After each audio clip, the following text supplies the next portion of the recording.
ना कमाने वाली पत्नी। माँ, बेटे और बहू तीनों ही खाना खाने के लिए टेबल पर बैठकर खाना खा रहे थे। खाते समय लड़का अपनी पत्नी को बोला, सीमा, तुमने आज भी दाल चावल बनाया है। खाना बनाने में तो आलस मत किया करो तुम। बस हाउसवाइफ ही तो हो तुम, घर पर ही तो रहती हो। तुम्हें रसोई घर में कुछ अलग अलग खाना बनाना अच्छा नहीं लगता है क्या? क्यों रोज एक ही तरह का खाना बनाती हो? सीमा बोली, आज मैं बनाने वाली थी। मैं आज सूजी की खीर बनाने वाली थी, पर रसोई में सूजी खत्म हो गई। मैंने कल ही ऑर्डर किया था, पर अभी तक आया नहीं है। मैं कल बनाऊंगी। रसोई घर में कुकर की सीटी बजती है और खाने के समय सीमा रसोई घर में आती है। रसोई घर से वापस आते वक्त डाइनिंग टेबल पर बैठकर सीमा बोलती है कि मैंने कुकर में आलू डाले हैं। शाम को मैं आलू के बड़े बनाने वाली हूँ। यह सुनकर उसके सास को भी खुशी हुई और गोपाल बोला, अच्छा है, तुम दोनों को तुम्हारी पसंद की चीज़ बनाने में और खाने में बहुत मज़ा आता है। ऐसे में दरवाजे की बेल बजती है। सीमा वापस खाने की टेबल पर से उठी और दरवाज़ा खोला। डिलीवरी बॉय सूजी लेकर खड़ा था। पार्सल लेकर सीमा वापस खाने के टेबल पर खाना खाने के लिए बैठी। तभी माँ बेटे से बोली कि तूने अगर दरवाज़ा खोला होता तो फिर क्या होता? बेचारी ठीक से खाना भी अच्छे से खा नहीं सकती। तो बेटा बोला, सॉरी, मैं उठ ही नहीं सकता, मुझे ऑफिस जाने के लिए देर हो रही है। फिर रूम में चला जाता है। वो सीमा को आवाज़ देता है, मेरी फाइल मिल नहीं रही है, तुम ढूंढ कर दो। सीमा फिर एक बार खाने की टेबल से उठने वाली थी और तभी उसकी तरफ जाने वाली थी। तभी सास ने उसे रोका और बोला, वो छोटा बच्चा नहीं है, वो खाओ तुम खाना। थोड़ी देर बाद तुम रूम से गोपाल की आवाज़ आई, फाइल मिल गई। सास और बहू दोनों ही खाने के टेबल पर एक दूसरे की तरफ देखकर हंसने लगी और गोपाल ऑफिस जाने के लिए निकल गया। सीमा ने सारा काम खत्म किया। रात को आलू बड़ा खिचड़ी नाश्ते में भी बनाई।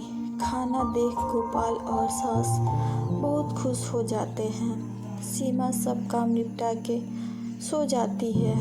दूसरे दिन सुबह गोपाल उसके बेडरूम में फाइल ढूंढ रहा था और वह फाइल ढूंढने की वजह से बेडरूम पूरा अस्त व्यस्त कर दिया। गोपाल अकेले में बड़बड़ा रहा था। इस बात घर में कभी भी कोई चीज़ समय पर नहीं मिलती है।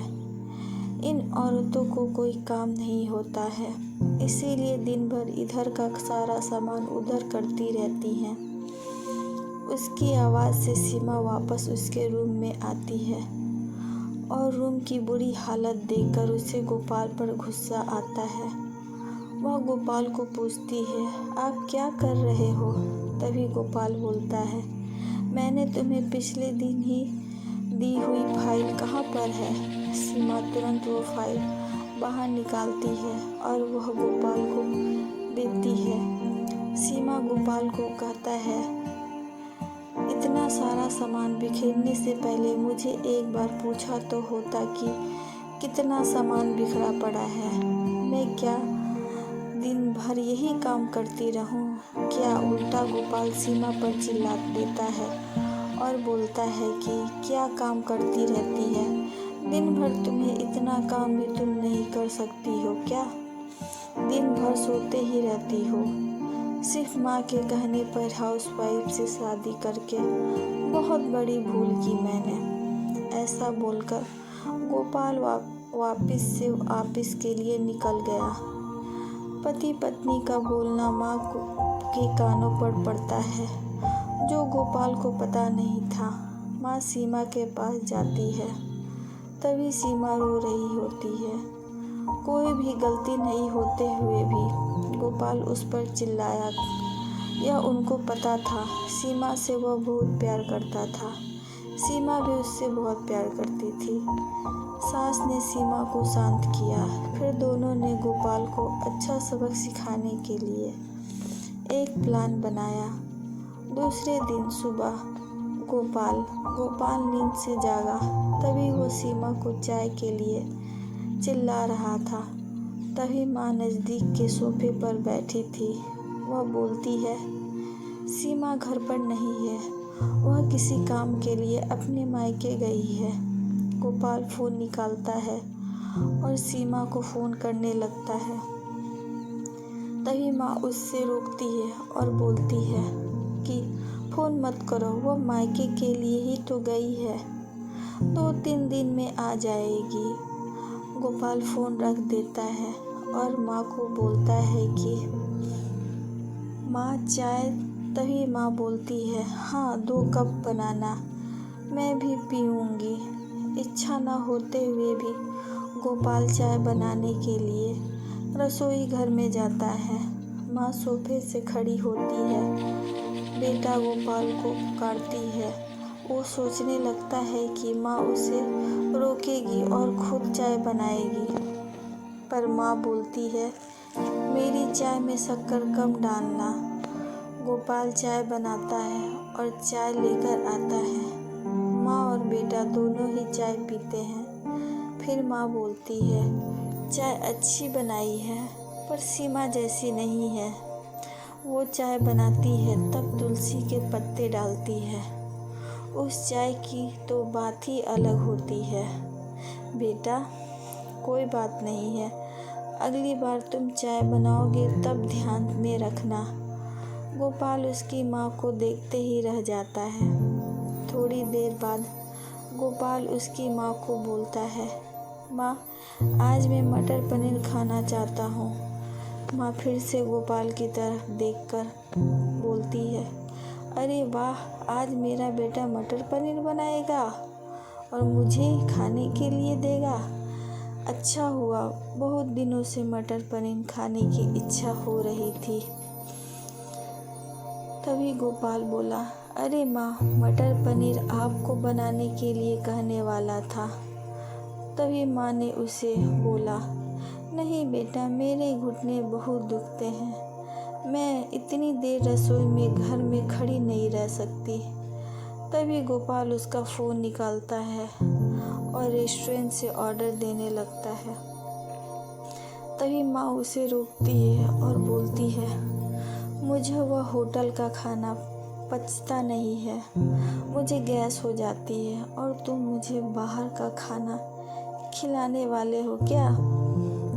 शायद माँ से प्यार नहीं करते हो तुम गोपाल। तभी गोपाल खाना बनाने के लिए रसोई घर में आ जाता है। 1 घंटे के बाद खाना तैयार होता है। 2 थाली में खाना लेकर गोपाल उसकी माँ के पास आता है। गोपाल ने दाल चावल बनाया है। यह माँ देखती है, गोपाल को बोलती है, अरे बेटा, तो मटर पनीर बनाने वाला था ना? गोपाल बोला कि माँ, यह आसान है बनाने के लिए। तभी माँ बोलती है, सीमा होती तो आज उसने मटर पनीर बनाकर मुझे खिला दिया होता, पर जाने दो, तुम्हारे हाथों का खाना बना हुआ खाना कहाँ मैं रोज़ खा पाती हूँ। ऐसा बोलकर माँ खाना खाने के टेबल पर आकर बैठती है। चल दोनों साथ में खाना खाते हैं। गोपाल ने पहला निवाला मुंह में डाला ही था, तब माँ उसे बोलती है, अरे बेटा, दाल में नमक कम है, जा और नमक लेकर आ। वो खाते खाते उठता है और रसोई घर से नमक लेकर आता है और माँ को देता है। फिर वो पानी माँ को देता है। इस सब में गोपाल के चेहरे पर गुस्सा स्पष्ट रूप से दिख रहा था। गोपाल को अब समझ में आ रहा था कि वह सीमा के साथ जिस प्रकार बर्ताव कर रहा था उसे कितना बुरा लगता होगा। वो यह सब खुशी से करती थी। उसके चेहरे पर कभी भी कोई सिकन नहीं दिखी। वो सोचते सोचते खाना खा रहा था। माँ यही पर नहीं मानी। खाना होने के बाद माँ गोपाल को बर्तन धोने के लिए कहती है और माँ उसके रूम में आराम करने चली जाती है। माँ उसे परेशान करने का कोई मौका नहीं छोड़ती है। वो गोपाल को बुलाकर चादर ओढ़ने के लिए कहती है। उसके बाद गोपाल रूम से बाहर आ जाता है तो उसे माँ रोकती है और एसी का टेम्परेचर कम करने को कहती है। अब इन सभी कामों की वजह से वह चिड़चिड़ा करने लगा, लेकिन कुछ भी न बोल पाता। दूसरे दिन सुबह जल्दी उठ जाता है। उसे ऑफिस जाना होता है, इसीलिए वह जल्दी सब्जी काटता है, पर उसका ध्यान सब्जी की तरफ नहीं होता। वह सीमा का विचार कर रहा होता है।